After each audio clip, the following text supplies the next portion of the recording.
Sir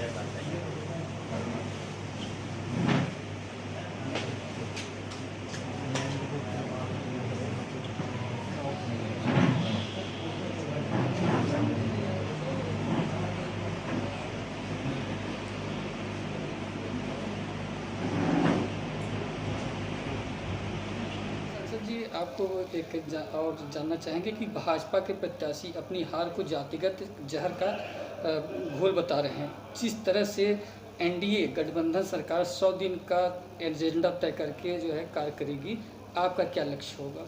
देखिए, हम यही कहेंगे कि मशीरा लोकसभा की जो सीट है बहुत कैलकुलेटिव सीट है। यहाँ पे ऐसा नहीं कि बहुत ज़्यादा यादव है, बहुत ज़्यादा मुस्लिम है। हम यहाँ पर जो सीट है यहाँ पे सभी जाति के लोग इक्वल हैं और हमें जनता ने वोट दिया है। जनता में सभी धर्म वर्ग के लोग आते हैं और हम जनता के नेता हैं। हम किसी एक वर्ग और धर्म के नेता नहीं हैं।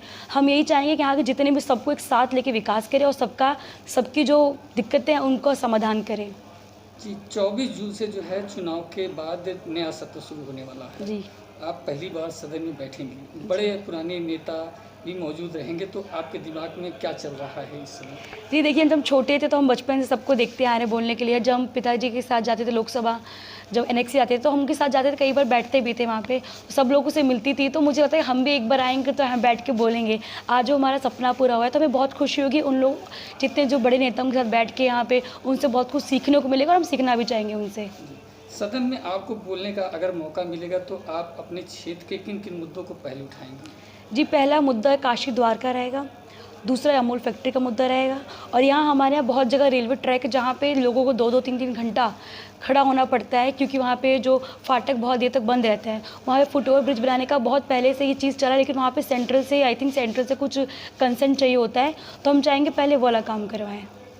तो दूसरा जो है, पिछली बार से इस बार संसद में महिलाओं की भागीदारी घटी है, जी, तो कैसा जो है आप क्या राय है? जी, हम ये कहेंगे कि महिलाओं को आगे आना चाहिए, पढ़े लिखे युवा को आना चाहिए क्योंकि अगर मुझे लगता है युवा आएंगे देश का विकास बहुत जल्दी से बहुत तेज़ होगा और जो विकास होगा वो सबको साथ लेके विकास होगा।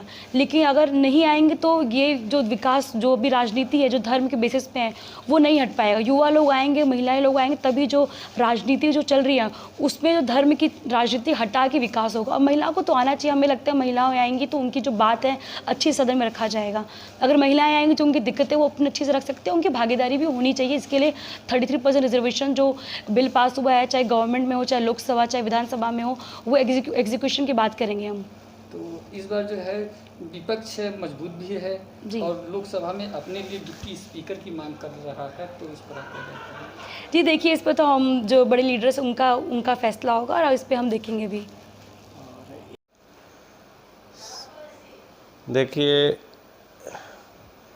समाजवादी पार्टी के सबसे पहले तो मैं समाजवादी पार्टी के माननीय राष्ट्रीय अध्यक्ष जी को सोच को, उनके विचार को, उनके सिद्धांत को और उनकी रणनीति पर शानदार सफलता के लिए बधाई देता हूँ। हमारे माननीय राष्ट्रीय अध्यक्ष जी की रणनीति रही, उनकी सोच रही, उनकी विचारधारा रही और उनकी जो पीडीए की विचारधारा देश में उन्होंने लाया, उस पीडीए की रणनीति के तहत संगठन को बनाना, सीटिंग प्लान, कैंडिडेट्स तय करना, दिखा दिया कि पीडीए ही एनडीए को हरा सकता है और उत्तर प्रदेश में हराने का काम किया। और जहां तक मैं जनपद का अध्यक्ष हूं, उनकी विचारधारा, उनकी रणनीति के आधार पर मैं जनपद में संगठन को उसी आधार पर आगे बढ़ाने का काम किया और सबको साथ लेकर के, सारे पीडीए के लोग और भी समाज के लोगों को लेकर के मैं जनपद में इस चुनाव को लड़ने का काम किया।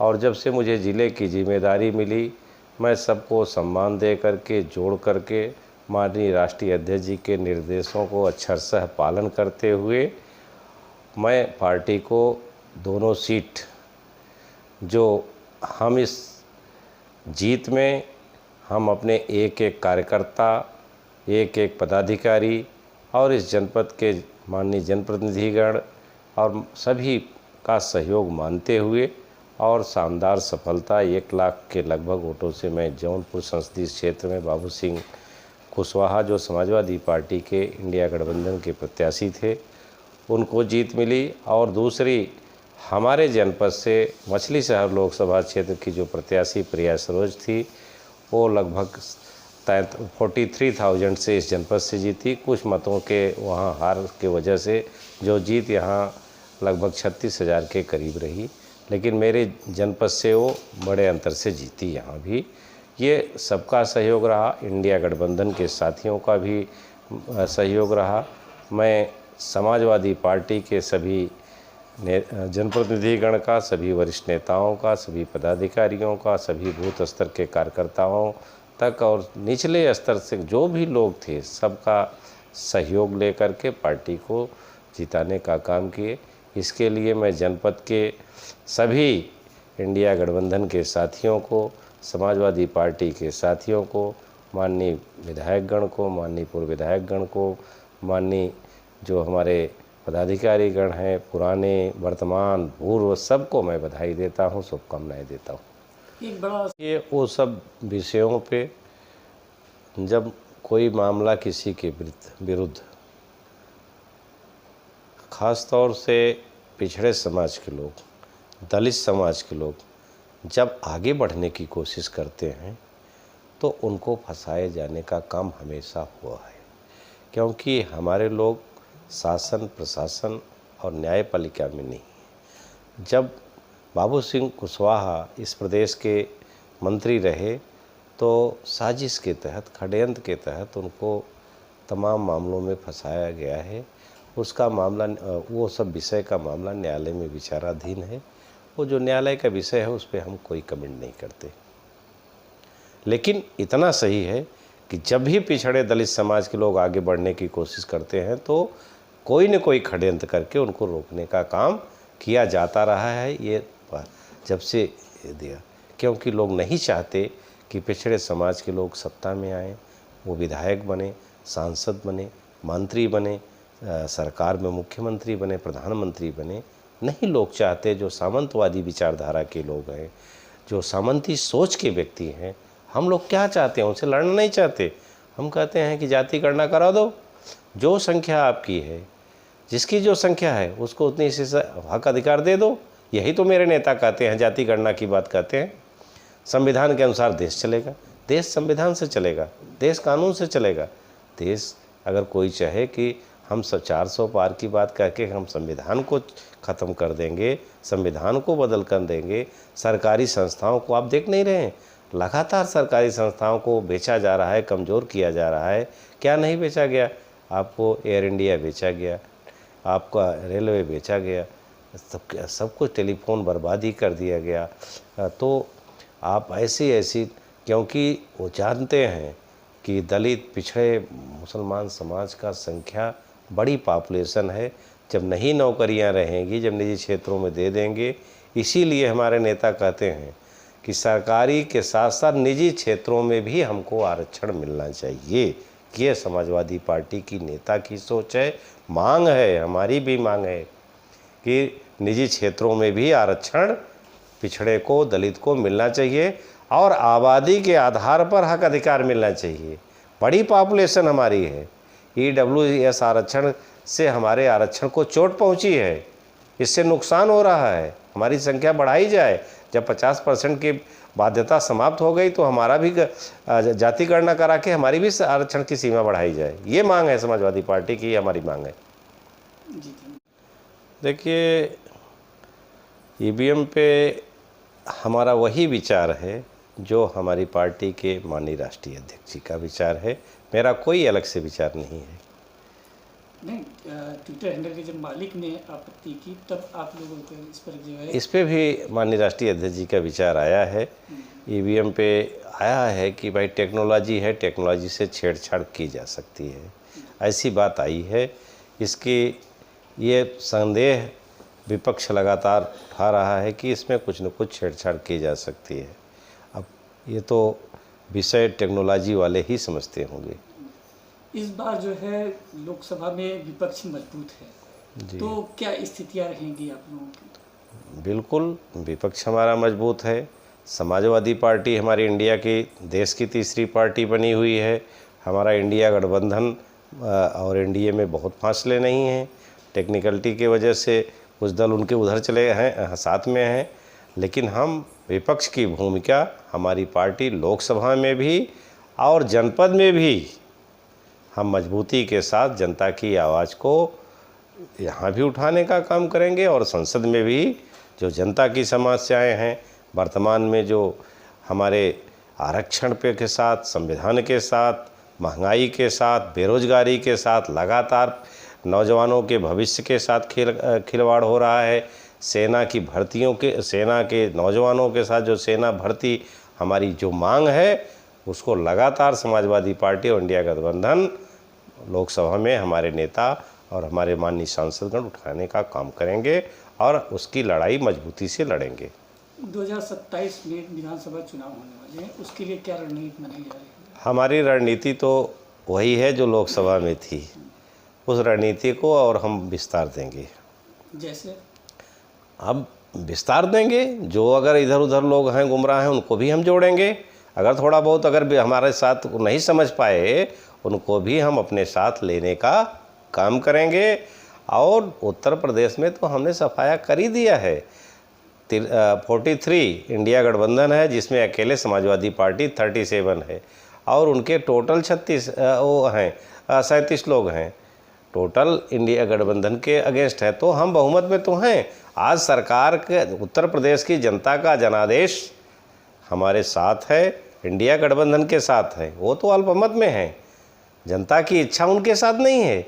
अब जो सरकार चलेगी वो जनता की इच्छा के विरुद्ध चल रही है। जब डबल इंजन की सरकार कहते थे कि हमारी डबल इंजन की सरकार काम कर रही है, डबल इंजन की सरकार को उत्तर प्रदेश की जनता ने नकार दिया। कहा कि हमें डबल इंजन की सरकार नहीं चाहिए, हमें अखिलेश यादव चाहिए, हमारी समाजवादी पार्टी चाहिए, हमें इंडिया गठबंधन चाहिए। आपको डाटा भी मालूम होगा कि 188 केवल भारतीय जनता पार्टी, केवल 188 समाजवादी पार्टी अकेले आगे है विधानसभाओं में। बाकी हमारे गठबंधन के लेके हम लोग 238 विधानसभाओं में आगे हैं। तो हमको तो बहुमत के लिए 202 ही चाहिए।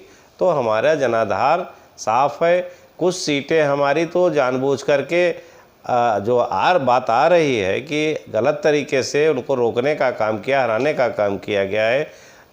कई सीटें हमारे, इसलिए हम लोग अब मजबूती से विधानसभा को और भारतीय जनता पार्टी और एनडीए का उत्तर प्रदेश से सफाया तय है आने वाले 2027 में, और भारी बहुमत से समाजवादी पार्टी और इंडिया गठबंधन की सरकार 2027 में बनने जा रही है।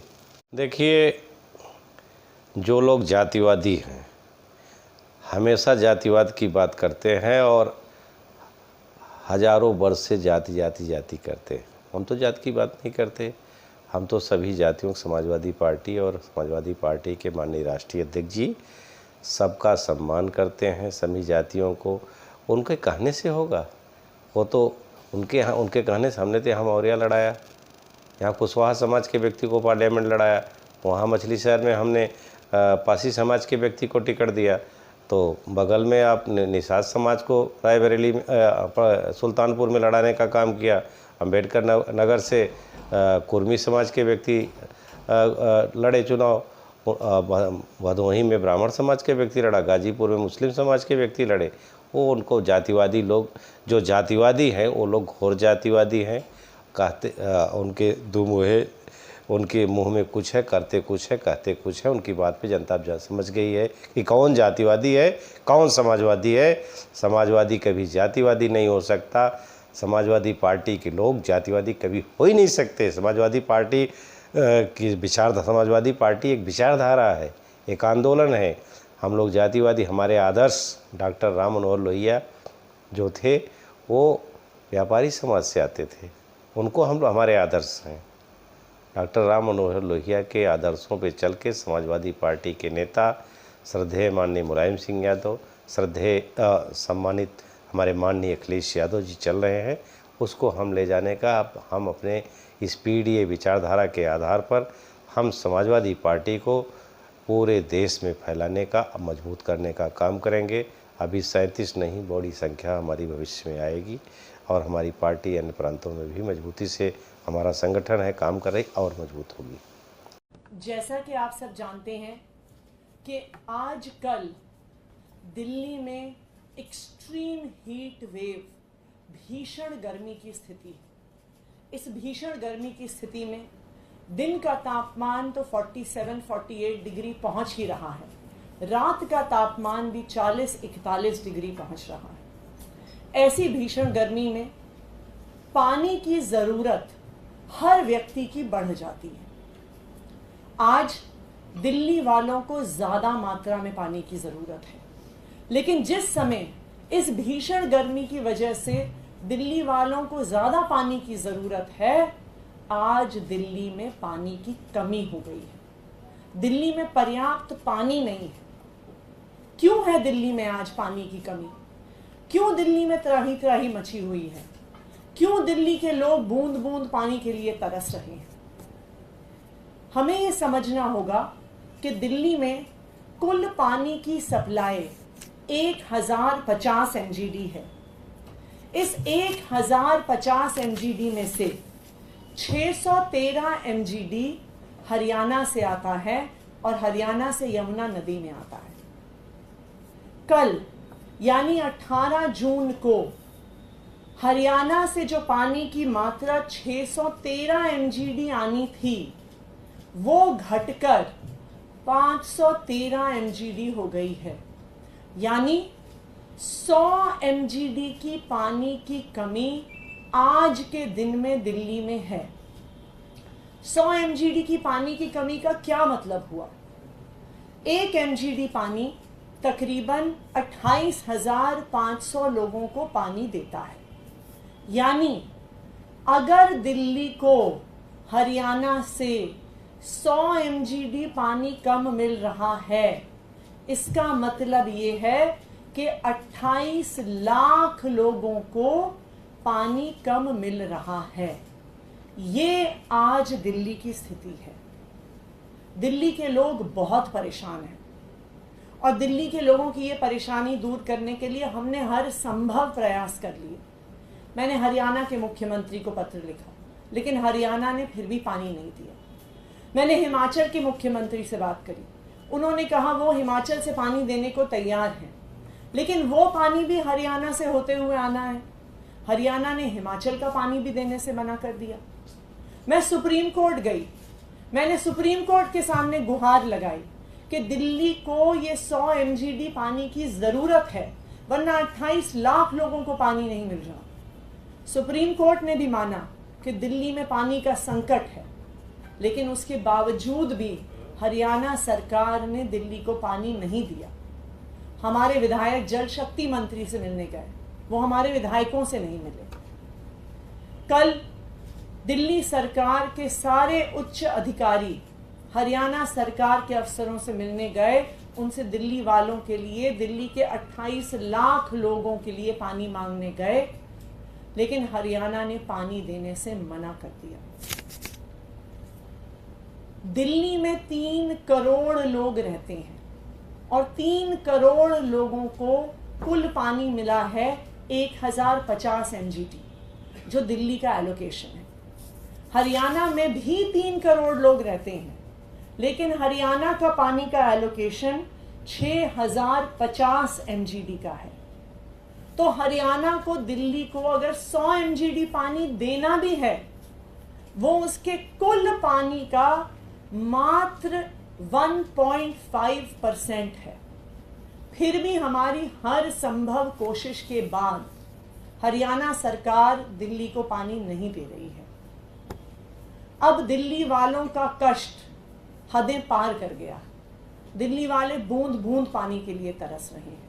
आप सोचिए, 28 लाख लोगों तक पानी नहीं पहुंच रहा।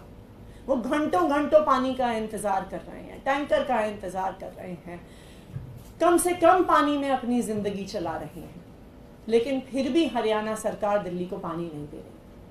मैंने आज देश के प्रधानमंत्री नरेंद्र मोदी जी को चिट्ठी लिखी है और मैंने उनसे निवेदन किया है, मैंने उनसे आग्रह किया है कि अब दिल्ली वालों का कष्ट हर सीमा को पार कर रहा है। आज दिल्ली में 28 लाख लोगों को पानी नहीं मिला। तो मैंने प्रधानमंत्री नरेंद्र मोदी जी से ये विनम्र निवेदन किया है कि वो दिल्ली के लोगों को पानी दिलवाएं, वो चाहे हरियाणा से दिलवाएं, वो कहीं से पानी दिलवाएं, लेकिन अब उनको किसी प्रकार से दिल्ली के लोगों को पानी दिलवाना होगा। परंतु अगर 21 तारीख तक दिल्ली वालों को अपने हक का पानी नहीं मिलता, अगर दिल्ली वालों को ये 100 MGD पानी नहीं मिलता, अगर दिल्ली में 28 लाख से ज़्यादा लोग इस तरह बूंद बूंद पानी के लिए तरसते रहे, तो फिर 21 तारीख से मुझे पानी के लिए सत्याग्रह शुरू करना पड़ेगा, मजबूरी में करना पड़ेगा। और मैं 21 तारीख से अनिश्चितकालीन अनशन पर बैठूंगी जब तक दिल्ली वालों को उनके हक का पानी नहीं मिल जाता। देखिए, अनशन पर बैठने से शरीर को बहुत कष्ट होता है, लेकिन इस समय दिल्ली वालों का कष्ट इतना ज़्यादा है कि मेरे शरीर को जो कष्ट होगा वो उसके सामने कुछ भी नहीं। तो इसलिए मेरा प्रधानमंत्री जी से फिर से निवेदन है कि वो अगले 2 दिन में दिल्ली वालों को उनके हक का पानी दिलवाएं, वरना 21 तारीख से, परसों से मैं अनिश्चितकालीन अनशन पर बैठूंगी।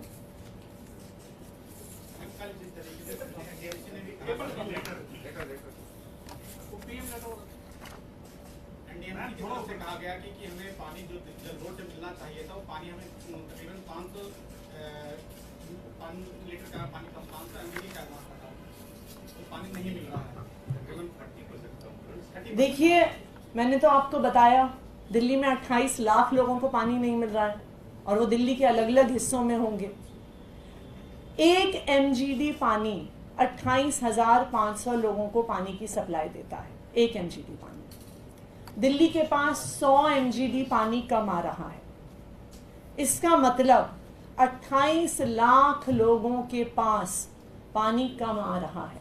आप अगर 4 लोगों का भी एक परिवार माने तो 7 लाख ऐसे परिवार हैं दिल्ली में जिनको पानी मिल ही नहीं सकता, क्योंकि पानी है ही नहीं, क्योंकि हरियाणा पानी दे ही नहीं रहा है। इसीलिए अब हर संभव प्रयास करने के बाद, हर लीगल प्रयास हमने कर लिया, हर एडमिनिस्ट्रेटिव प्रयास हमने कर लिया, अब अनिश्चितकालीन अनशन पर बैठने के अलावा हमारे पास कोई रास्ता नहीं बचा है।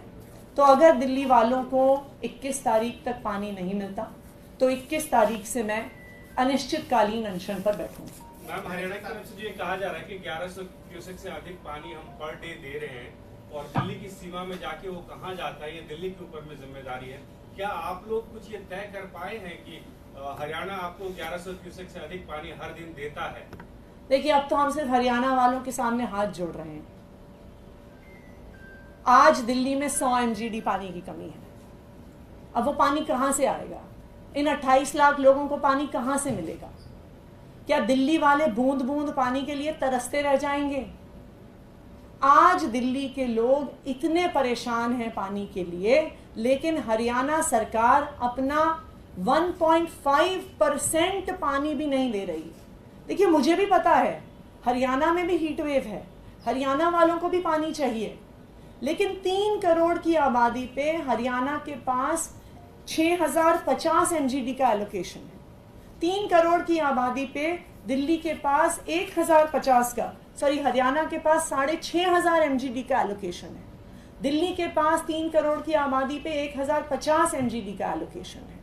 तो हरियाणा सरकार दिल्ली वालों पर, और दिल्ली वालों की जो परिस्थिति है, दिल्ली वालों का जो कष्ट है, उस पर मुझे लगता है हरियाणा सरकार को एक अपना 1.5% पानी देना चाहिए। हमने प्रधानमंत्री से अनुरोध किया है। मैं उम्मीद करती हूँ कि प्रधानमंत्री जी भी इसमें कुछ करेंगे, और अगर नहीं कर पाए तो फिर फ्राइडे से मैं अनशन पर बैठूंगी।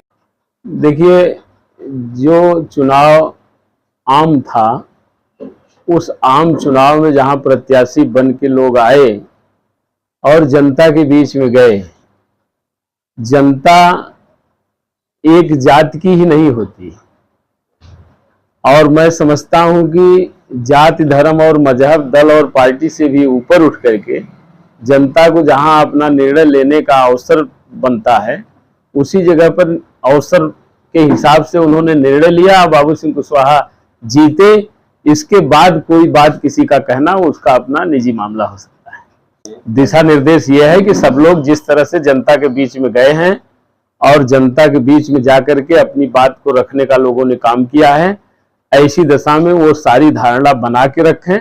2027 बहुत अच्छा रहेगा। मैं समझता हूं कि ये सरकार नौजवानों के प्रति, किसानों के प्रति एकदम सिर्फ जबानी जमा खर्ची की बात करती है, उनके हित में कोई निर्णय, कोई काम नहीं कर पाती। ऐसी दशा में पेपर लीक की एक कोई नई घटना नहीं है। ये लगातार जितनी भी पेपर हैं सब लीक हो रहे हैं और पेपर लीक के हिसाब से नौजवान को तो वहां तक भुगतना पड़ रहा है कि जिनकी उम्र समय थी नौकरी में जाने की, अब उनकी उम्र समय भी खत्म होती जा रही है। ऐसी दशा में पेपर लीक के हिसाब से इस सरकार ने बहुत बड़ा धोखा, एक तरीके से छलावक काम किया है नौजवानों और किसानों के लिए। किसान के प्रति ये तो कुल मिला जुला के किसान के प्रति एमएसपी से संबंधित और जिस तरह से उनके किसानों के हित के परे कानून बना करके सरकार ने एक तरीके से थोपने का काम किया था और जिन विषयों को लेकर किसान सड़क पर पड़ा था और मैं समझता हूं साल भर उनका प्रदर्शन चला, हजारों किसान लगभग उनकी जान चली गई, वो मर गए। इसके बाद जो है इन्होंने अपने बनाए कानून को वापस लिया। तो मैं समझता हूं इतना बड़ा मजाक जब किया जा सकता है तो आज भी जो किया कराया जा रहा है वो किसानों की भावना के हिसाब से कुछ नहीं हो रहा है। इसलिए उन्होंने तो जितना वादा किया था उसको बता दिया कि ये सब तो चुनावी जुमला था। अब बताइए, चुनावी जुमला जब उन्होंने कहा कि 2-2 करोड़ लोगों को नौकरियां हम हर साल दे देंगे, 15-15 लाख रुपया खाते में जमा करा देंगे, किसानों को उनके उपज का दुगुना मूल्य दिलाएंगे, लाभकारी मूल्य दुगुना कर देंगे उनकी आय। अब ऐसी दशा में सब चीज का दाम काम तो बढ़ गया, खाद का, बीज का, बिजली का, तमाम सारी चीजों का। उससे एक तरीके से किसान तो परेशान था ही और साथ ही साथ उसे उसकी उपज का लाभकारी मूल्य नहीं मिला। ऐसी दशा में दोहरी मार से वो एकदम पीड़ित था और वो तो मन बना लिया था। एक तरीके से वो संदेश तो दे ही दिया, जहां लोगों को इस तरह का था कि जनता हमारे लिए जो है पक्ष में है, उसी जगह पर अभी आम चुनाव में जनमानस ने फैसला भी सुनाया और जहां लोग 400 पार का नारा देते थे उसी जगह पर किस दशा में है, किस तरह से अब वो सरकार बन गई जो बैसाखी के सहारे है। ऐसी दशा में उनके साथ जो है किसानों के साथ छलावा हुआ है। अच्छा होता अब भी किसान के लिए बढ़िया कानून नियम बना के काम कर दिया जाता। जीतने के बाद सदर लोकसभा से बाबू सिंह कुशवाहा जीत हासिल हुई बहुत अच्छी बहुमत से, लेकिन उनके जीतने के बाद ही भारतीय जनता पार्टी या सरकार ने जो है उनके ऊपर लगे हुए आरोपों पर शिकंजा कसना शुरू कर दिया। देखिए, मैं वो शिकंजा कसने वाले सवाल पर तो मैं कुछ नहीं कर सकता। आदमी का जितना अपना जो है पक्ष विपक्ष में और जिस तरह से दांव पेच चलता है वो सब लोग अपना करते हैं, लेकिन बाबू सिंह कुशवाहा जनता के बीच में आए और अपना नामांकन करके जहां प्रत्याशी के रूप में थे वही जो है प्रत्याशी उनकी वैधता प्रमाणित हुई। वैधता के बाद चुनाव हुआ और एक अच्छे मतों से जो है चुनाव जीत करके गए हैं। ऐसी दशा में वो मौजूदा समय में सांसद हैं और सांसद के रूप में जो है जनता के बीच में है। अब कोई विरोधी जो है माने उनकी जीत को किस तरह से ले रहा है, किस तरह नहीं ले रहा है, ये उसका अपना विषय है और वो न्यायालय में है। अगर उनके पास कोई मामला इस तरह का है कि शिकवा शिकायत का, तो वो न्यायालय में है और न्यायालय अपने आप में खुद सक्षम है कोई निर्णय देने का। तो निर्णय जो गुण दोष के आधार पर होगा वो मिलेगा। जब निर्णय मिलेगा, जिस तरह का आएगा निर्णय, उस तरह निर्णय उनके पक्ष का भी हो सकता है, उनके विरोध का भी हो सकता है। वो तमाम सारी बातों को लेकर को न्यायालय में हैं, अपने अधिवक्ताओं के साथ हैं और मैं समझता हूँ न्यायालय के निर्देशों का वो पालन करें। पिछले 10 सालों से जो है लोकसभा में समाजवादी पार्टी जो है विपक्ष में कोई नहीं था। इस बार जो है लोकसभा चुनाव में विपक्ष मजबूत ही नहीं है, विपक्ष को सरकार बनाना था। मैं समझता हूं कि मौजूदा समय में हमारे प्रदेश में 5-7 सीटें तो ऐसी हैं जिस पर जो है बने ये जाहिर होता है कि इनको जो है भेदभावपूर्ण रवैया अख्तियार करते हुए सिस्टम ने उनको जो है फेल करने का काम किया। नहीं तो हमारे माननीय राष्ट्रीय अध्यक्ष जी माननीय अखिलेश यादव जी की नीतियों और कार्यक्रमों में विश्वास रखते हुए लोगों ने जहां 37 का नंबर दिया है वही 7 नंबर और उनको मिल सकता था, और 37-7 44 का नंबर उनके पास हो सकता था। और ऐसी दशा में तमाम दिक्कतों परेशानियों के बाद भी जब इस तरह का नंबर हो सकता था, तो अभी तो विपक्ष में बैठा है, कहीं कहीं कुछ चूक हुई लोगों से, उस चूक के बाद तो उसको तो विपक्षियों को तो सत्ता में होना था। ये जनता की आवाज थी, जनता का एक तरीके का जनादेश था।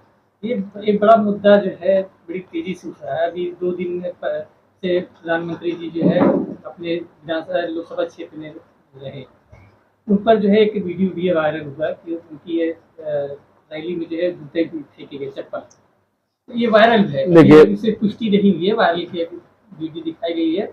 और दूसरी चीज, इस बार चुनाव में जहां एक बड़ा चेहरा प्रधानमंत्री चुनाव में लड़ा हो और जहां 4 लाख 5 लाख वोटों से जीता हो, और इस बार मात्र 1.5 लाख वोटों से जीता, तो इसमें क्या कहा जाए? तो ये जनता का फैसला है। जनता तो फैसला करते करते किसी लाइन पे जा रही थी। जनता तो परिणाम भी जो है गठबंधन के पक्ष में करने जा रही थी, लेकिन किन्हीं कारणों से या किन्हीं परिस्थितियों बस तमाम सारी स्थिति उसमें बहुत सब कुछ आ सकता है। बहुत सारे लोगों ने प्रचार प्रसार में अपने तरीके से काम किया और निर्णय जो है उनके पक्ष में गया। और जहां तक ये आप कोई चीज वायरल से संबंधित बता रहे हैं, ये व्यक्तिगत इन सारी बातों पर मेरी नो टिप्पणी, कोई टिप्पणी इस तरह की नहीं है। दिल्ली में इस साल भीषण गर्मी पड़ी है। दिन का तापमान 47 डिग्री से भी ज़्यादा है। इतनी गर्मी में लोगों को ज़्यादा पानी की ज़रूरत होती है, उन्हें ज़्यादा प्यास लगती है। लेकिन ऐसे समय में जब दिल्ली वालों को ज़्यादा पानी की ज़रूरत थी, दिल्ली में पानी की कमी हो गई है। आखिर क्यों हुई है दिल्ली में ये पानी की कमी? दिल्ली में कुल पानी की सप्लाई 1005 MGD यानी 1005 मिलियन गैलन प्रतिदिन है। इसमें से 613 मिलियन गैलन हरियाणा से आता है। लेकिन पिछले 2 हफ्ते से हरियाणा सरकार 613 की जगह मात्र 513 मिलियन गैलन पानी भेज रही है, यानी 100 मिलियन गैलन प्रतिदिन कम पानी आ रहा है।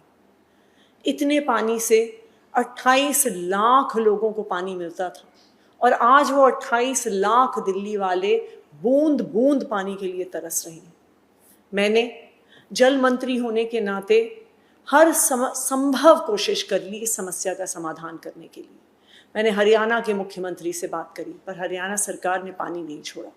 मैंने हिमाचल प्रदेश से बात करी कि अगर उनके पास एक्स्ट्रा पानी है, वो पानी देने को तैयार थे, लेकिन वो भी पानी हरियाणा के थ्रू आना था। हरियाणा सरकार उसके लिए भी तैयार नहीं थी। हम केंद्र सरकार के पास गए, हमारे विधायक जल शक्ति मंत्री से मिलने गए, हमारे अफसर चंडीगढ़ जाके हरियाणा सरकार के अफसरों से मिलकर आए, फिर भी दिल्ली को पानी नहीं मिला। मैंने कल प्रधानमंत्री को भी पत्र लिखा और उनसे कहा कि दिल्ली वालों को हरियाणा से पानी दिलवाएं, क्योंकि 28 लाख दिल्ली वाले परेशान हैं। लेकिन फिर भी दिल्ली में पानी नहीं पहुंचा है। अब मेरे पास और कोई रास्ता नहीं बचा है। हर संभव कोशिश के बाद जब मैं दिल्ली वालों को पानी नहीं दिलवा पाई हूँ, तो अब मुझसे दिल्ली वालों का कष्ट देखा नहीं जा रहा। कल 21 जून से मैं दिल्ली वालों को पानी दिलवाने के लिए हरियाणा से जो हमारे हक का पानी है, जो 28 लाख लोगों की प्यास बुझाएगा, उस पानी को दिलवाने के लिए अनिश्चितकालीन अनशन पर बैठूंगी। कल सुबह 11 बजे मैं राजघाट जाऊंगी और वहाँ पर गांधी जी को श्रद्धांजलि दूंगी। उसके बाद 12 बजे से जंगपुरा की भोगल कॉलोनी में मैं अनिश्चितकालीन अनशन पर बैठूंगी। कई बार ऐसा समय आता है जहाँ पर किसी भी समस्या का समाधान नहीं निकल रहा होता। ऐसे समय में गांधी जी ने हमें सिखाया है कि सत्याग्रह के अलावा कोई तरीका नहीं बचता है सच्चाई की लड़ाई लड़ने का। और कल से दिल्ली के 28 लाख लोगों के लिए इस लड़ाई को मैं ज़रूर लड़ूंगी। नमस्कार साथियों, मैं हूं ब्रिजेश कुमार विश्वकर्मा। आप देख रहे हैं न्यूज़ टाइम्स। इस समय हम मौजूद हैं केमिस्ट एंड फार्मेसी के एक ऐसे नशा मुक्ति कार्यक्रम जिसको रोकने के लिए एक मुहिम चलाई जा रही है। और हमारे साथ जुड़े हुए हैं डॉक्टर गौरव प्रकाश जी और केमिस्ट एंड फार्मेसी के जिला अध्यक्ष जी महेंद्र जी। आज हम जानते हैं कि इनका मुहिम जो चलाया जा रहा है क्या मुद्दे हैं। तो सबसे पहले हम डॉक्टर गौरव प्रकाश जी से बात करते हैं। तो डॉक्टर साहब, आपका बहुत बहुत स्वागत है। और सबसे पहले तो मैं आपको बधाई देना चाहूँगा कि आज आपकी मैरिज एनिवर्सरी, आप इतना समय निकाल करके आए हैं, इसके लिए बहुत बहुत धन्यवाद। ये कार्यक्रम जो बनाया गया है इसको कैसे जो है देखिए, हम लोग को पता है कि नशा समाज का सबसे एक ऐसी चीज़ है जिससे समाज एकदम परेशान है। नशा, खासकर ड्रग एब्यूज़, हम लोग हमेशा सुनते आ रहे हैं कि मादक दवाओं का सेवन बहुत ज़्यादा बढ़ता जा रहा है। इसके अलावा हमारे जनपद जौनपुर में आप देखे ही होंगे, दोहरा गुटखा की वजह से कैंसर, मुख कैंसर के इतने ज़्यादा रोगी हैं। तो ये हमारी जो है अपनी, हम लोग को अपने में आत्मसात करना होगा, हम इसको कैसे रोकें। तो एसोसिएशन की तरफ से आज बहुत ही अच्छा कार्यक्रम हुआ, जहां हमारे दवा व्यवसायियों को इस चीज़ को बताया गया कि कैसे हम रोकें। प्रशासनिक लेवल पे और हमारे अपने लेवल पे हम किस तरह से उसकी रोकथाम करें, लोगों को कैसे प्रेरित करें कि वो नशा से मुक्त रहें। और साथ में शपथ भी दिलाई गई जिससे हम स्वयं भी नशे का सेवन नहीं करेंगे और आसपास के लोगों को प्रेरित भी करेंगे कि वो नशे का सेवन ना करें। सबसे ज़्यादा डॉक्टर साहब इसमें जो है युवा वर्ग जो है नशा से जो है वो हो रहा है, तो उनको रोकने के लिए क्या संदेश देना चाहिए? देखिए, जो हमारा पीयर ग्रुप होता है यानी युवा वर्ग, वो परफॉर्मेंस लेवल के लिए ज़्यादा नशा करता है। यानी कि अगर पढ़ रहे हैं बच्चे तो पढ़ाई में अच्छा जाने के लिए, या खेल रहे हैं तो खेल में अच्छा करने के लिए, और एक बार वो ले लेते हैं, उनका परफॉर्मेंस ज़रा सा भी इन्हेंस होता है या बढ़ता है तो उनको लगता है ये बहुत अच्छी चीज़ है, और धीरे धीरे नशा आदत बन जाता है। तो हमको उसी लेवल पे कई सारी थेरेपीज़ होती है जो करके रोक सकते हैं। इसके लिए अगर हम मेडिसिन लेवल पे कहें तो साइकेट्रिस्ट लोग बिहेवियर थेरेपी देते हैं, जहाँ पे हम लोग ट्रीटमेंट करते हैं और उनको ठीक करते हैं। इसके अलावा बहुत सारी मेडिसिन भी आती है, और सबसे जरूरी पार्ट होता है फैमिली का और फ्रेंड्स का, जहाँ पे हम लोगों को समझा के उनके बिहेवियर थेरेपी करके और इस चीज़ को रोक सकते हैं। ये बहुत बड़ी लंबा कार्यक्रम है और एक एक करके हमें इस चीज़ को समझना होगा और समझाना होगा लोगों को कि कैसे ये रोके। और इस तरह के छोटे छोटे कार्यक्रम जो हम लोग कर रहे हैं, इससे हम चाहते हैं कि पूरा समाज इसको सुने और इससे प्रेरित होकर इस तरह के कार्यक्रम अपने यहाँ भी कराएं। जानकारी के लिए धन्यवाद डॉक्टर साहब। अब हम आपसे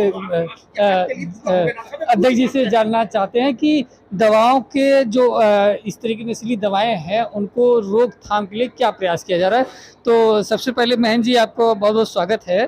तो जो आपने मुहिम चलाई है तो उसके लिए जो है जो दवाएं और तस्करियां हो रही हैं उसके लिए क्या मुहिम आपको विशेष? देखिए, दवा भी दूसरे व्यवसाय की तरीके से एक व्यवसाय है। हम उसमें मुनाफा कमाने के लिए व्यवसाय करते हैं, अपना जीविकोपार्जन करते हैं, ये बात तो सभी लोग जानते हैं। लेकिन ये व्यवसाय दूसरे व्यवसाय से थोड़ा अलग है। सामाजिक जो हमारी जिम्मेदारी है वो भी हमें पूरी करनी होती है। कई बार ऐसी आवश्यकताएं आती है। उसी तरीके से अब नशे के ऊपर जो हम लोग काम कर रहे हैं उसके पीछे वजह यह है कि हमारे पास जो वैलिड लाइसेंस होता है उस पे हम तमाम ऐसी दवा बेचते हैं जिनको कि नशे के तौर पर प्रयोग किया जाता है। दवा नशे के लिए नहीं होती। मैं उदाहरण के लिए बता दूं कि युवा वर्ग आजकल ब्रेड पर आयोडेक्स लगा के खा रहा है। आयोडेक्स तो दर्द मलने की दवा होती है, लेकिन वो नशे के लिए उसको आदत है कि वो आयोडीन खाता है, उसको नशा हो जाती है। एविल टैबलेट जो हम एलर्जी के लिए इस्तेमाल करते हैं उसको लोग खाने लगे हैं। तो अब सारी चीज़ों पे तो सरकार रोक नहीं लगा सकती। मार्फिन और पैथेडिन, मार्फिन एक ऐसी चीज़ होती है जिसके लिए बड़े तगड़े नियम हैं। दवा व्यवसायी को सन 70 के दशक में वो भी बेचने की आज़ादी थी, वो उस लाइसेंस पे बेचता था। लेकिन उन सब चीज़ों के साथ ये जरूरी होता है कि दवाएं गलत हाथ में ना जाएं। भाई, एक दौड़ने वाला धावक है, वो कार्टिकोस्टेरॉइड खाने लगता है, ये भी ड्रग एब्यूज़ है। एक तैराक है, वो तमाम ऐसे नेंड्रोलॉन वगैरह इंजेक्शंस लेने लगता है जो कि गलत है। तो जब भी ड्रग एब्यूज़ हो तो हमें हमेशा दवाएं डॉक्टर के पर्चे पर बेचनी चाहिए। ये हम लोग कहते हैं, डॉक्टर तय करेगा कि कौन सी दवा उसको लेनी है, कौन सी नहीं लेनी है।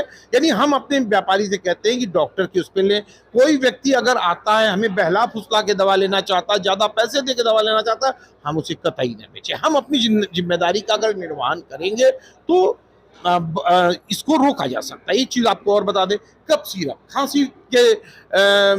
खांसी के लिए इस्तेमाल में आने वाला कप सिरप लोग इस्तेमाल करने लगे हैं नशे के लिए। अब बताइए, कोई आया बोला हमको खांसी के लिए कप सिरप दे दीजिए, तो अब हमको उसमें नहीं ये तय करना है कि वास्तव में इसको जरूरत है या नहीं। दूसरी चीज, हमारे पास लाइसेंस पे ये अधिकार है कि हम कितनी भी मात्रा में मंगाते हैं।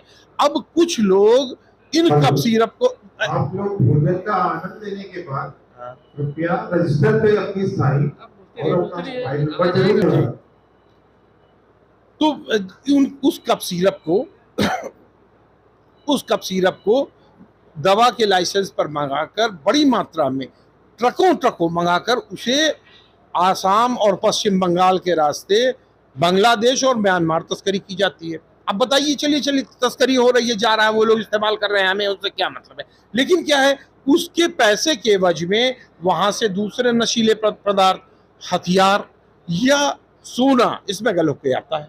तो ये जो नेक्सस है समाज विरोधी तत्वों का और दवा के तस्करों का, इनको भी अगर हम ईमानदारी से प्रयास करें तो हम तोड़ सकते हैं। तो सबसे पहले मैं एक सवाल और आपसे जानना चाहूँगा कि शहर में तो जागरूकता है, लेकिन गांव में जो मेडिकल स्टोर है, जिससे कि एक कहावत है कि मेडिकल स्टोर एक फार्मेसी जो है होना चाहिए, जरूरी है, और झोला छाप डॉक्टर बहुत तेजी से, और ये दवाएं जो है सबसे ज़्यादा इस समय ग्रामीण अंचलों में ही चला रहा है, ज़्यादा से ज़्यादा बिक्री हो रही है, और ज़्यादा इसके जहाँ 100 रुपये की मिलने वाली है वो 500, 600, 1000 रुपये तक की लोग ले रहे हैं।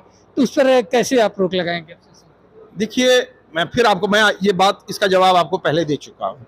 जो भी दवा कंपनी से निकलेगी वो दवा वाले के लाइसेंस पे ही निकलेगी, चाहे हम उसको झोला छाप को बेच दें, चाहे बिना लाइसेंस वाले को बेच दें, चाहे खुद ही हम उसका मिसयूज, चाहे बिना लाइसेंस वाले को बेच दें, चाहे खुद ही हम उसका मिसयूज करा दें। तो हम उसी चीज को जागरूक कर रहे हैं कि हम लाइसेंस वाले लोग उस चीज को समझें कि अगर 10 शीशी की जरूरत है तो 10 ही मंगाएं, जरूरतमंदों तक पहुंचे, उनको ना रोकने पाए। ऐसा ना हो कि वो दवा के लिए खोजे, उनको दवा ना मिले, लेकिन उन लोगों को ना दें जो उसका दुरुपयोग करते हैं। यही अभियान का मुख्य आत्मा है, जिसको सोल ऑफ द अभियान कह सकते हैं, वो यही। तो ये जागरूकता अभियान आप कब से शुरू कर रहे हैं, शुरू हुआ है, और कब तक चलाएंगे, कहाँ तक आप लोग इसको? देखिए, हमने इसमें एक पखवाड़ा सरकार ने चलाया है, नशा मुक्त भारत, यानी दवाओं का एब्यूज रोकना। ये तो हम कह रहे हैं, लेकिन सरकार ने पूरे नशे के ऊपर एक अभियान चलाया। हम उसमें से जो हमारा अपना हिस्सा है, हम उसकी बात कर रहे हैं। तो सरकार ने जो अभियान चलाया, ये एक पखवाड़ा चलाया है। हमने इसमें कई कार्य किए हैं। पहली चीज तो हमने जनपद के तमाम ग्रामीण अंचलों से जो हमारे सदस्य हैं और दवा व्यवसायी हैं, उनको बुलाया है, उनको यहाँ वो किया है, वो यहाँ से वो संदेश लेकर जाएंगे। हमने एक पोस्टर बनाया है, अपने लिए एक थीम बनाई है कि इस समाज के प्रति जो हमारी जिम्मेदारी है, उसको बनाई हुई थीम वो लोग यहाँ से जाएंगे और जाकर जगह जगह अपने यहाँ लगाएंगे, ताकि वो याद भी रखें और दूसरों को संदेश भी दे सके। हमने यहाँ गोष्ठी की है, प्लस साथ में हम इस संबंध में आयुक्त को हमने पत्र भी लिखा है, जो एक सभी दवा व्यवसायियों के हिसाब से वो करने को हस्ताक्षर करा के हम उनको भेजेंगे कि इस पर रोक लगाई जाए। जौनपुर एक ऐसी जगह है, आपको मैं बता दूं, जहां कप सिरप बड़ी मात्रा में बरामद होता है, बहुत बड़ा नेक्सस है यहाँ पे। इसको तोड़ने के लिए हम लोग लंबे समय से लगातार। तो जानकारी के लिए बहुत बहुत धन्यवाद। अभी हम बात कर रहे थे जो है केमिस्ट और फार्मेसी के जिलाध्यक्ष जी से, उन्होंने बताया कि इस तरीके से वो अपना अभियान चला रहे हैं नशा मुक्ति के लिए। तो हम भी अपने चैनल के माध्यम से ये अपील करना चाहेंगे कि हर युवा नशा मुक्ति से जागरूक हो और अपने इस नशा से बाहर निकले और अपने परिवार को संजोए रखे। आपको हम ऐसे ही तमाम मुद्दों से रूबरू कराते रहेंगे। Brijesh Kumar Vishwakarma, news time, Jaunpur.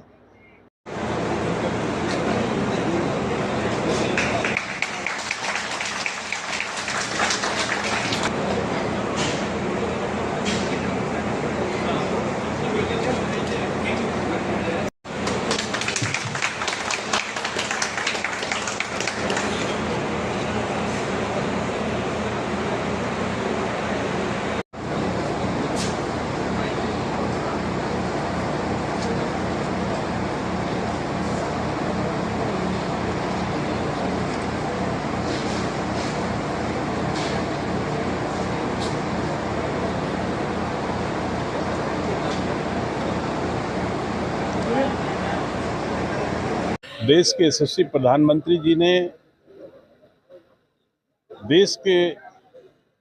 देशवासियों को स्वस्थ रखने के लिए, दुनिया के लोगों को स्वस्थ रखने के लिए अपनी भारत की प्राचीन परंपरा, वैदिक परंपरा के संवर्धन के लिए योग दिवस, अंतर्राष्ट्रीय योग दिवस का कार्यक्रम का शुभारंभ किया है, जो आज लगभग 10वां है क्या? 10वां अंतर्राष्ट्रीय योग दिवस है। मैं इस दिवस पर अपने जौनपुर वासियों को बहुत बहुत बधाई देता हूं कि सबने मिल करके योग किया और एक संदेश दिया कि योग जो करेगा वो निरोग रहेगा। ये संदेश नीचे तक जा रहा है, धीरे धीरे ये बात गांव तक पहुंचेगी।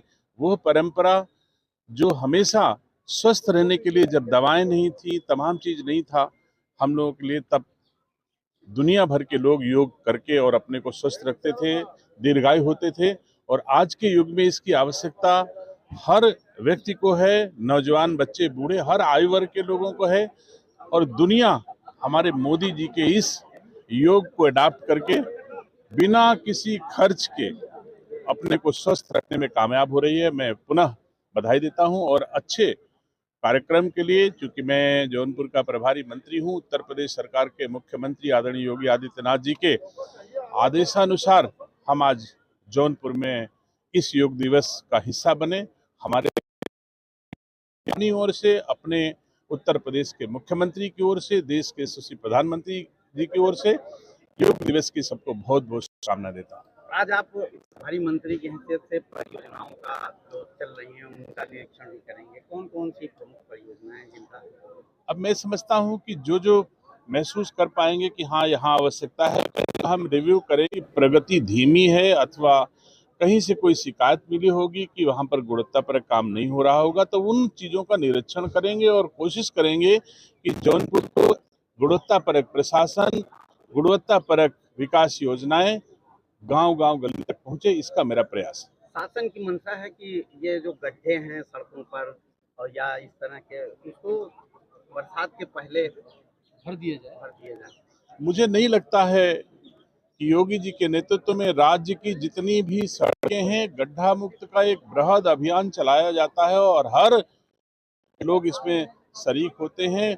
एक बार गड्ढा मुक्त सड़कें होती हैं, मैं समझता हूं अगर कोई तुलना करे हमारे योगी आदित्यनाथ जी के इस कालखंड से और पहले के कालखंड में, तो चाहे बिजली का क्षेत्र हो, चाहे सड़कों का क्षेत्र हो, चाहे शिक्षा का क्षेत्र हो, चाहे स्वास्थ्य का क्षेत्र हो, सब में गुड गवर्नेंस जनता को महसूस हुआ है। तो मैं समझता हूँ सड़कें टूटी नहीं होंगी, सड़कें गड्ढा मुक्त होंगी।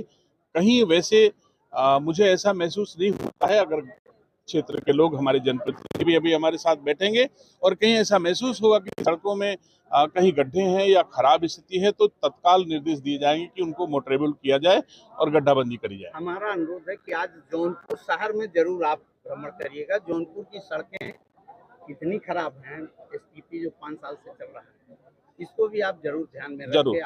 जरूर, धन्यवाद।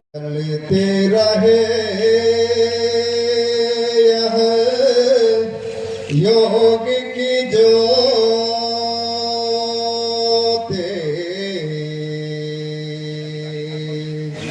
जलते रहे, यह योग की ज्योति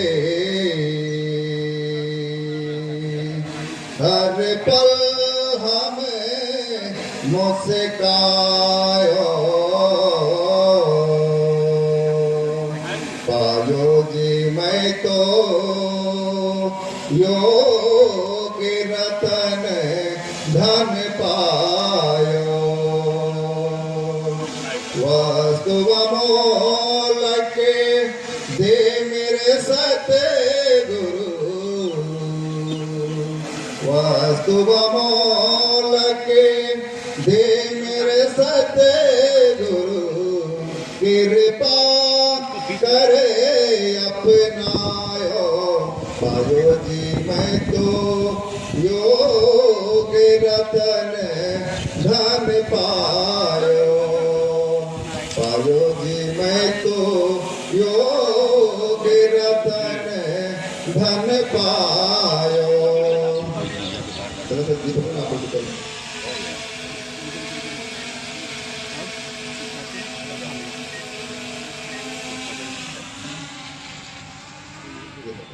तो फेफड़ों की मजबूती के लिए, हार्ट की मजबूती के लिए, हार्ट में अगर ब्लॉकेज होने की कहीं संभावनाएं भी बन रही हो तो उन संभावनाओं पर विराम लगाने के लिए यह किया जाने वाला सरल और सहज व्यायाम।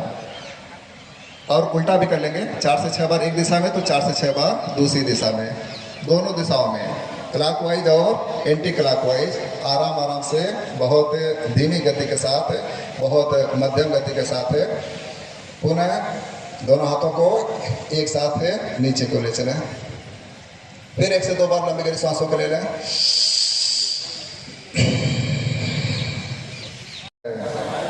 मैं अपने कर्तव्य स्वयं के प्रति, कुटुंब के प्रति, समाज और विश्व के प्रति शांति, आनंद और स्वास्थ्य के प्रचार के प्रति प्रतिबद्ध हूँ। चलें सर, एक प्रेरणा गीत है, उस प्रेरणा गीत को हम लोग गा लें। बेंड करेंगे, उष्ट्र आसन, और उष्ट्र आसन का पहला भाग आराम से कुछ पल रुकें। कमर की समस्या में, रीढ़ की हड्डी की समस्या में, सर्वाइकल स्पॉन्डिलाइटिस जैसी समस्या में बेहतर लाभ देता है ये उष्ट्र आसन का पहला भाग। सामान्य स्थिति में आए, बिल्कुल सामान्य स्थिति में हो लें। अब उस आसन के दूसरे भाग के लिए बाएं हाथ को बाएं पैर की एड़ी पकड़ें बाएं हाथ से, और दाहिने हाथ से दाहिने पैर की एड़ी पकड़ें, और बीच वाला छाती वाला भाग थोड़ा सा ऊपर कर उठाएं। यह उस आसन का दूसरा भाग। आराम से धीरे धीरे पुनः सामान्य स्थिति में वज्रासन में बैठ लें, आराम से पूरा। 1 से 2 बार लंबी गहरी सांसों को ले लें। दोनों हाथ को सामने रखें, दोनों हाथ को बिल्कुल सामने के रखें। श्वास को भरते हुए बहुत मंद गति के साथ धीरे धीरे ऊपर की ओर चलें। धीरे धीरे जितना ऊपर की ओर आसानी से जा सकते हैं उतना ऊपर की ओर चलेंगे,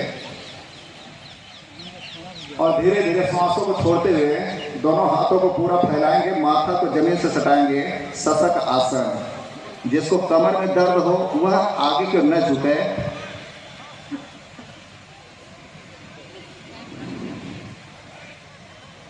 पुनः धीरे धीरे ऊपर की ओर चलें, श्वासों को भरते हुए दोनों हाथों को ऊपर की ओर उठावें। धीरे धीरे ऊपर की ओर चलें, और पुनः सामान्य स्थिति में आवें। दोनों हाथ को साइड में ले जाएं, और हर अंतर्राष्ट्रीय दिवस पर जनपद जौनपुर नंबर 1 पर बना रहा है, तो नंबर 1 पर हम बने रहें। और उसका जो मूल्यांकन होता है, मूल्यांकन इसी आधार पर होता है कि कितने लोग जो है एक साथ इन लाभ होता है, लाभ मिलना शुरू होता है। यहाँ पर केवल और केवल एक सांकेतिक अभ्यास हम सब कर रहे हैं कि कितना हमको करना है, क्या क्या करना है। धीरे धीरे एड़ी को नीचे ले चलें। अभी एड़ी नीचे आ गई। एक साथ धीरे धीरे दोनों हाथों को बगल में ले चलें, दोनों हाथों को बगल में ले चलें। एक साथ हथेली को नीचे को रखें, और बहुत मंद गति के साथ धीरे धीरे हथेली को नीचे की ओर रखें जो है। पुनः 1 से 2 बार लंबी गहरी सांसों को ले लें। यही प्राणवायु हम सबका एक ईंधन होता है। हर सेल्स तक, हर कोशिकाओं तक ऑक्सीजन को पहुंचाने के लिए हम सब अभी हम सब बटरफ्लाई कर रहे हैं। धीरे धीरे दोनों एड़ियां, पैरों की दोनों एड़ियां जितना अंदर की ओर आ सके उसे आने दें। पैरों को पूरा बांधते हुए मोमेंट को रोकें। कमर बिल्कुल सीध में हो, गति को बिल्कुल रोक दें, निगाह बिल्कुल सामने की ओर हो। अब पैरों में गति नहीं होना चाहिए, जब गति होता है तो वो व्यायाम हो जाता है। अब आसन हमको करना है, तो प्रोटोकॉल के तहत जो यह बैठ कर किया जाने वाला। आज पूरे देश में कांग्रेस पार्टी ने जौनपुर से लेकर दिल्ली से कन्याकुमारी हर जगह कांग्रेस पार्टी ने आज पूरे देश में ज्ञापन दिया है। हमारे ज्ञापन देने का उद्देश्य ये है, जो नीट परीक्षा जो 2024 की, जिसमें इतनी बड़ी धांधली हुई है, लाखों छात्राओं के साथ ज़िंदगी के साथ खिलवाड़ किया है। 4 जून को उसका रिजल्ट आता है, उस रिजल्ट में तमाम अनियमितताएं हैं, और आपने देखा होगा कि इस अनियमितताओं के कारण कितने छात्रों का भविष्य खराब हुआ, और दुख की स्थिति ये है कि कितने छात्राओं बच्चों ने आत्महत्या कर ली।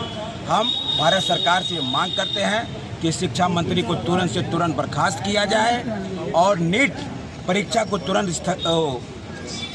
रद्द किया जाए और नीट परीक्षा और जैसी तमाम परीक्षाएं कराने वाली जो नेट संस्था है उसके ऊपर सीबीआई कार्रवाई करे, उसकी जांच करे, क्योंकि लगता है जिस व्यवस्था के तहत ये सरकार जिसको इसने व्यवस्था दी है कराने की एग्ज़ाम, वो भ्रष्टाचार में लिप्त है, लोगों की और बच्चों की ज़िंदगी के साथ खिलवाड़ कर रही है। सिर्फ एक बच्चे की ज़िंदगी नहीं खराब होती, उसके पीछे खड़ा हुआ पूरा परिवार की ज़िंदगी खराब होती है। हम आज जिला मुख्यालय पर माननीय जिलाधिकारी महोदय के माध्यम से महामहिम राष्ट्रपति को ज्ञापन दिए हैं और हमारी मांग है कि जल्द से जल्द इस पर कार्रवाई की। इससे पहले और भी परीक्षाएं हुई थी। अभी आपको बता दें कल परसों में नेट की परीक्षा निरस्त कर दी गई है और ये दर्शाता है, सरकार की मंशा दर्शाता है। ये सरकार बेरोजगारों को सिर्फ छलावा दे रही है, लॉलीपॉप दे रही है। हर एग्ज़ाम आपका लीक हो जा रहा है, रद्द हो जा रहा है। इसके पीछे जनता हमको लगता है कि सरकार के पास सरकारों को रोजगार देने की नहीं है।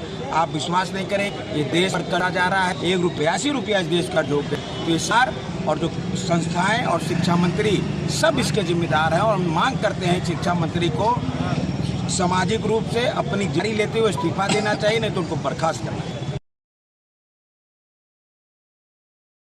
बात है एकदम सही है, उसी मुद्दे को लेकर आज हम आए और आपने देखा भी होगा कि जिस तरीके से बच्चे निराश हैं और बच्चों की निराशा का कारण ये हुआ कि वो डिप्रेशन में है। कई बच्चों ने आत्महत्या कर ली, उनके साथ उनके परिवार, उनके माँ बाप भी डिप्रेशन में। आपकी मांग क्या है? प्रमुख मांग हमारी मांग ये है कि शिक्षा मंत्री भारत सरकार के बर्खास्त किए जाएं, नीट परीक्षा रद्द की जाए और जो संस्था इस परीक्षा को करा रही है नेट, उसके ऊपर सीबीआई कार्रवाई हो, उसके भ्रष्टाचार की जांच। सर आपका क्या नाम है? जी मेरा नाम विशाल सिंह है, मैं शहर अध्यक्ष हूँ जौनपुर कांग्रेस का।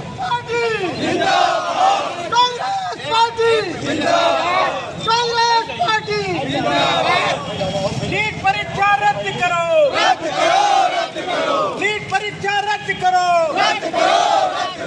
नीट परीक्षा रद्द करो, नीट परीक्षा रद्द करो, के साथ खिलवाड़ बंद करो, नीट परीक्षा रद्द करो, शिक्षा मंत्री इस्तीफा दो, शिक्षा मंत्री इस्तीफा दो, शिक्षा मंत्री इस्तीफा दो, नीट परीक्षा रद्द करो, नीट परीक्षा रद्द करो,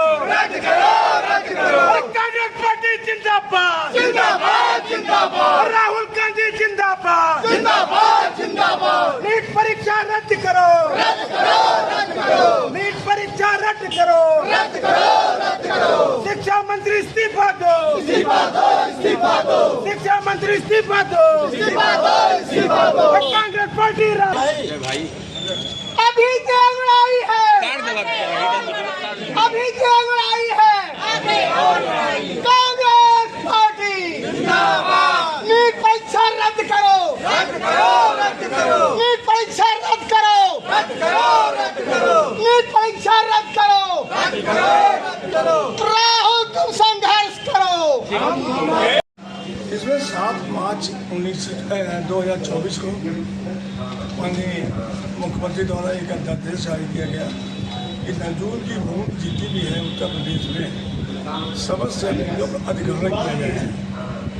उसी के विरोध में हम सभी लोग एक ज्ञापन दे रहे हैं डीएम साहब के माध्यम से मुख्यमंत्री जी को देने के लिए आए हैं कि फ्री होल्ड न कर इसको अधिग्रहण न करके फ्री होल्ड में उपयोग कर दिया जाए और जो भी रहने वाले व्यक्ति हैं उनको दे दिया जाए। फ्री होल्ड हो जाए तो उनकी जीविका चलेगी और उनके व्यापार भी चलेंगे और वो जीवित रहेंगे। तो हम लोग की मेन मांग ये है कि इसको अधिग्रहण न किया जाए। इसी कड़ी में आज पूरे उत्तर प्रदेश में हर जगह डीएम द्वारा माध्यम से मुख्यमंत्री जी को ज्ञापन दिया जा रहा है। उम्मीद करते हैं माननीय मुख्यमंत्री जी हम लोगों की भावनाओं को देखते हुए उस पर पुनः विचार करेंगे और अपने देश को वापस लेने का कृपा करेंगे।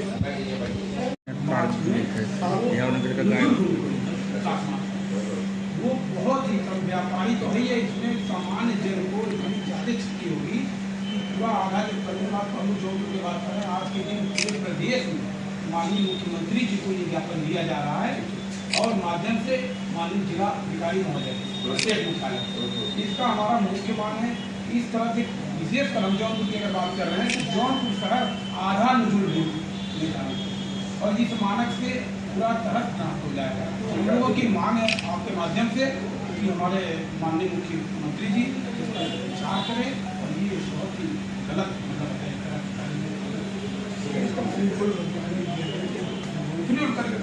पूर्व में सोचते रहे कानून हमारे यहाँ बहुत से जमीन पैसा दिया फ्री हो लोग आदमी अभी और चाहेंगे कि आज ही के डेट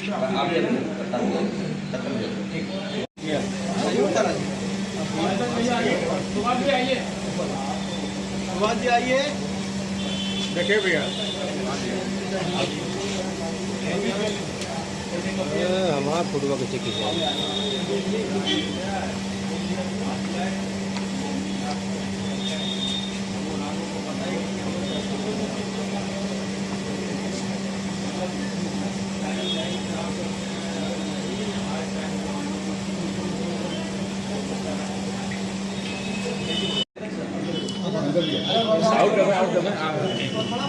सबका आ जाए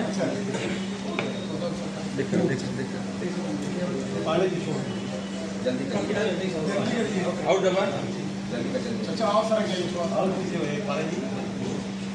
फोटो आ जाए भैया, कुछ छूटे नहीं।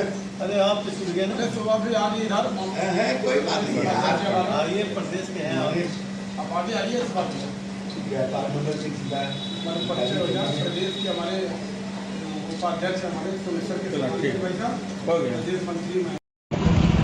आज हौज टोल स्थित ये जो टोल प्लाजा है, यहाँ पर एक बड़ा अभियान चलाया गया है जिसमें जो वीआईपी कल्चर को ख़त्म करने के लिए जो गाड़ियाँ हैं उन पर जो प्रेशर हॉर्न, हूटर, सायरन अनधिकृत रूप से लगाए गए हैं और काली फिल्म लगाए गए थे,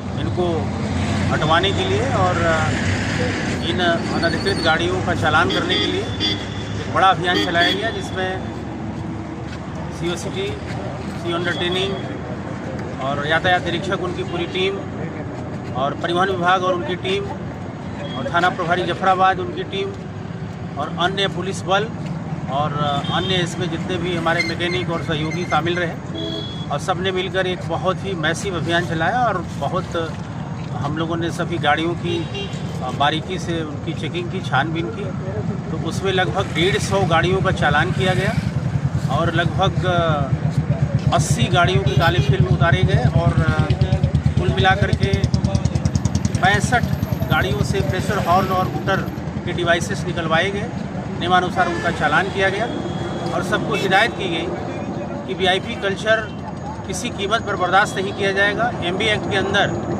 जो मानक है उसका पालन करना पड़ेगा। निर्धारित मानक के अनुरूप ही हॉर्न का उपयोग किया जाए, कोई भी मॉडिफाइड कोई भी डिवाइस न लगवाई जाए और कोई भी ऐसी चीज़ न की जाए जो MB एक्ट के नियमों का उल्लंघन होता हो। अगर ऐसा करते हुए पाया जाएगा तो उनके खिलाफ सख्त से सख्त कार्रवाई की जाएगी। आज के इस अभियान से काफ़ी अच्छा मैसेज गया है और बहुत बड़ी रिकवरी हुई है, बहुत डिवाइसेस खुलवाए गए हैं और इससे एक अच्छा मैसेज जाएगा कि लोग ऐसी गलत प्रैक्टिसेस से अपने को दूर रखें और जो नहीं मानेंगे उनके खिलाफ विभाग लगातार कार्रवाई करता रहेगा और ये डिवाइसेस उतरवाए भी जाएंगे और भारी जुर्माने से उनको वसूली भी की जाएगी।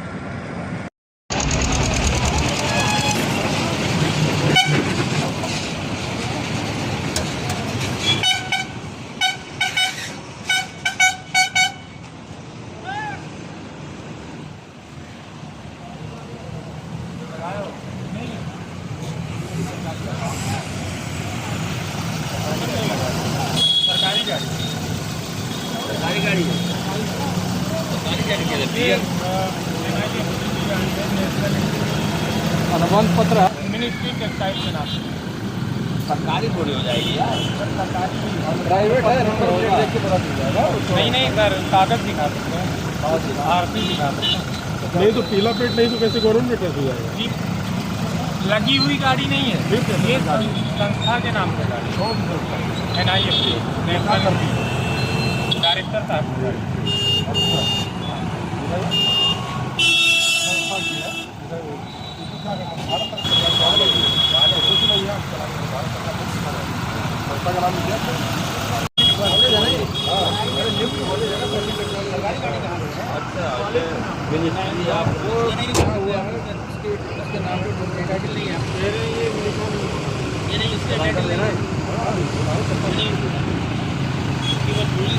सरकार हो तो टैक्स नहीं लाइसेंस पर आराम से बिका करती थी। हमारे सीनियर्स और हमारे लोग उनको सही तरीके से किया करते थे। धीरे धीरे उनका दुरुपयोग बढ़ा तो उन पे रोक लगी। मेंटेक्स टैबलेट आती थी, मैं उस समय की बात कर रहा हूँ। धीरे धीरे कफ सीरप और आयोडेक्स जैसी चीजें लोगों को खाने लगे तो दवाओं का दुरुपयोग जो है बहुत आम चीज है। आयोडेक्स कोई लेने आया, लेकिन अगर आपको लग जाता है कि वो आयोडेक्स को गलत तरीके से इस्तेमाल कर रहा है, ये भी इंजेक्शन लोग 10 ml और 100 ml का वेटनरी को मांगते हैं लगाने के लिए कि वो नशा कर सके। अगर आपको लग जाए तो ये आपकी नैतिक जिम्मेदारी है कि आप उनको प्लीज कर दें। ये आपको अपने घर के अभिभावक जैसे करेंगे। अब मैं आपको एक छोटी सी और जानकारी दे दूं कि इस कार्यक्रम में जो आज हमने एक गोष्ठी रखी थी, जब हमने आपसे अनुरोध किया तो ये कितनी इम्पोर्टेंट थी, तो डॉक्टर साहब आए, कितनी इम्पोर्टेंट थी इसकी मैं चर्चा करूंगा। आज डॉक्टर गौरव प्रकाश जी की वेडिंग एनिवर्सरी है। ये फैमिली के प्रोग्राम छोड़कर आए हैं, आप इनका स्वागत कीजिए और इनकी उस इच्छा को, इनकी उस इच्छा शक्ति को सलाम कीजिए। ये घर के कार्यक्रम छोड़कर यहाँ पर आए हैं, ये इतना इम्पोर्टेंट है। आप समझ लें, ये बहुत साधारण चीज नहीं है कि एक दवा व्यवसायी स्वयं इस तरह के कार्यक्रम करे कि हमें नशे की चीजें नहीं बेचनी है, हमें नशे से दूर रहना है। तो मैं चर्चा कर रहा था कि ड्रग एब्यूज है क्या। ड्रग एब्यूज ऐसे ही है, कोई भी आदमी अपना से आके खड़ा होता है, कहता है कि आप हमें एविडेंस दे दीजिए, आप उसको वॉच कीजिए ना। पैसा तो हमें कमाना है, पैसा तो हम कहाँ कमा रहे हैं। हम तो जो 20% मुनाफा है हमारा, जो धर्म का पैसा है वो छोड़ दे रहे हैं, और जो हराम का पैसा है जिन्हें झेल के और तरीके से वो घर ले जा रहे हैं खाने के लिए। प्लीज ऐसा जो हो रहा है वो होने दीजिए, लेकिन कम से कम जहाँ दवाओं का दुरुपयोग हो, चाहे वो एक एस्पिरिन का ही दुरुपयोग हो। मैं आपको एक जानकारी और दे दूं, पशुओं में एक दवा आती है ज़ाइलेक्सिन, इसका जोरदार दुरुपयोग हो रहा है। तस्करी करने वाले जानवरों को बुरी तरीके से ज्यादा मात्रा में ट्रकों पर लाद के अपना ट्रांसपोर्टेशन कॉस्ट बचाने वाले उनका इस्तेमाल करते हैं। 2-4 ml को लगा देते हैं, जानवर सुस्त हो जाता है, उनको घोड़े की तरह ला देते हैं। तो अगर आपको इस तरह की जानकारी, ऐसे व्यवसायी हमारे यहाँ बैठे हुए हमारे बीच में, जो उसको नहीं बेचते, अच्छी खासी पैसा मिलने के बाद भी नहीं बेचते, उस पर कोई रोक नहीं है, उस पर कोई इमारत नहीं लिखा हुआ, उस पर किसी तरह का कोई वो नहीं है। लेकिन ये लोगों ने मुझसे ये बात साझा की तो मैं आपको बता रहा हूँ। तो हमें एब्यूज इस तरीके से रोकता है। तो अब हम जब अपने काउंटर पर बैठते हैं, आज तमाम तरीके की नई नई चीजें सरकार तरह तरह की रोक लगा रही है, तरह तरह की आ रही है, उनकी बहुत सारी दिक्कतें हमें सामने से झेलनी पड़ती हैं। मसलन हम अल्पासोलाम बेचते समय हमें उसका रिकॉर्ड रखना होता है, हमें बड़ी दिक्कत होती है। वो भी क्यों नहीं, क्योंकि हम तो डिस्काउंट में बेच रहे हैं, तो कुछ मुनाफा कमा नहीं रहे हैं। तो हम क्या करते हैं, हम मना कर देते हैं, ये हमारे पास है नहीं। तो किसी ऐसे व्यक्ति के पास जाकर उसका शोषण होता है, उसको कम क्वालिटी की मेडिसिन, तरह तरह की इस तरह की मेडिसिन मिलती है। तो मेरा ये अनुरोध है कि आपको जो लाइसेंस पे दवा बेचने का जो अधिकार मिला है उसको न छोड़ें, बल्कि नियम से दवा बेचें। डॉक्टर का पर्चा उससे कहलाए, उसकी ये फोटो स्टेट लेके आइए, कितने दिन का लिखा हुआ है उसको बाकायदे बिल बनाकर दीजिए, रिकॉर्ड रखिए। दवा से ना मत करिए, दवा से ना करेंगे तो मुनाफाखोरों को छूट मिलेगी। देखिए, दवा में मैं आपको फिर बता दूं कि नशीली दवाएं हमारे व्यवसाय को बहुत कमजोर कर रही है। उसका उदाहरण जौनपुर है। जिन लोगों ने कफ सीरप, विशेषकर फेंसिडिल बेचकर पैसा कमाया है, वो उस पैसे से निकाल हो गए हैं और उस पैसे का उपयोग वो दवाओं को सस्ता करके बेचने में लगा दे रहे हैं, मार्केट को खराब करने में लगा दे रहे हैं। तो हमें अपने इस अभियान को रुकने नहीं देना है। यहाँ 40-50 लोग इकट्ठा हुए हैं, ये जाकर अपनी मार्केट में पहुंचे, इस तरह के आयोजन की बात करें, इस तरीके से लोगों को संदेश देने की बात करें कि वो वहां पहुंचकर भली प्रकार अपने कर्तव्यों का पालन करते हुए दवाएं जरूरतमंदों को उपलब्ध कराते हुए नियम और तरीके के अनुसार किसी भी तरह की जानकारी होने पर संगठन को सूचित करें, ड्रग इंस्पेक्टर को सूचित करें, चाहे वो कफ सिरप हो। देखिए अब सिर्फ एक फेंसाडिल नहीं रह गया है, कई 100 ब्रांड आ रहे हैं, आप उनको कहाँ तक रोकेंगे? नाम बदल लिया है, चोला बदल लिया है, उससे ज्यादा घातक है, कहाँ तक बदलेंगे? हम संबंधित अधिकारियों के ऊपर वो होते हैं साहब, ये नहीं कर पाते, उनकी भी क्षमताएं हैं, तो हमें व्यक्तिगत रूप से सुधरना है। आप लोगों ने अभी थोड़ी देर पहले डिस्काउंट के लिए सदन में बात किया कि डिस्काउंट से बहुत दिक्कतें हो रही हैं। आप खुद पहले मजबूत होइए, अपने संगठन को मजबूत कीजिए। ये संगठन जिस पैटर्न पे चल रहा है, हम जनपद से तहसील तक गए, तहसील से हम मार्केट जा रहे हैं, यहाँ से जो लोग जा रहे हैं वो अपनी मार्केट में, अपने अगल बगल की मार्केट में अपने संगठन को मजबूत करें, स्वच्छ दवा व्यवसाय को प्रेरित करें, धर्म का पैसा लेने की जनता से बात करें और उन लोगों को परास्त करें जो अधर्म के पैसे से धंधे के रूप को, ताल को बदलना चाह रहे हैं, क्योंकि धंधा नहीं है, ये समाज सेवा। जब हम इस व्यवसाय में आए थे तो हमारे सीनियर ने बताया था कि ये खाली धंधा नहीं है, ये खाली व्यवसाय नहीं है, ये समाज सेवा की आपके ऊपर बहुत बड़ी जिम्मेदारी है। इन्हीं चंद शब्दों के साथ अपने मुख्य अतिथि और अपने संरक्षक श्री चंदेश जी का स्वागत करते हैं।